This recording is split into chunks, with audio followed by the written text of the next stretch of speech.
Hello दोस्तों, it's me doctor Ali. दोस्तों, अगर हमारे ब्रेन के अंदर इलेक्ट्रिकल एक्टिविटी के अंदर डिस्टर्बेंस आने लगता है तो उस वजह से हमें कंडीशन डेवलप होती है जिसे हम बोलते हैं एपिलेप्सी, मिर्गी या दौरा पड़ना। ये इलेक्ट्रिकल डिस्टर्बेंस बेसिकली दो वजह से होते हैं। पहली वजह होती है कि हमारा ब्रेन ज़्यादा इम्पल्स जनरेट करने लगता है। ये कंडीशन बाय बर्थ प्रेजेंट होती है और ये जेनेटिक डिसऑर्डर की वजह से होती है। सेकंड कंडीशन होती है हमारा ब्रेन इम्पल्सेस प्रॉपरली डेवलप करता है लेकिन उसके जो फ्लो देता है इम्पल्स का उसमें कहीं पर डिस्टर्बेंस होने लगता है, कहीं ऑब्स्ट्रक्शन होने लगते हैं। इसके पीछे कई वजह हो सकती है, जैसे brain injury, stroke, calcified granuloma, brain tumour. इन वजह से ये कंडीशन डेवलप होती है जिसमें हमारे ब्रेन के अंदर इम्पल्स का फ्लो ऑब्स्ट्रक्ट होता है।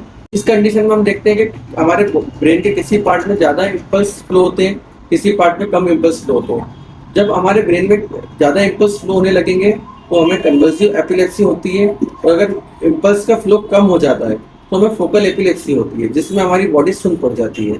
इसीलिए अगर हमें एपिलेप्सी का ट्रीटमेंट करना है तो हमें ये रूल आउट करना ज़्यादा इंपॉर्टेंट होता है कि एपिलेप्सी होने की वजह क्या हो रही है। अगर आपको भी एपिलेप्सी की परेशानी है तो आप मुझे कमेंट करिए। इसके लिए मैं आपको बेसिक इन्वेस्टिगेशंस बताऊंगा।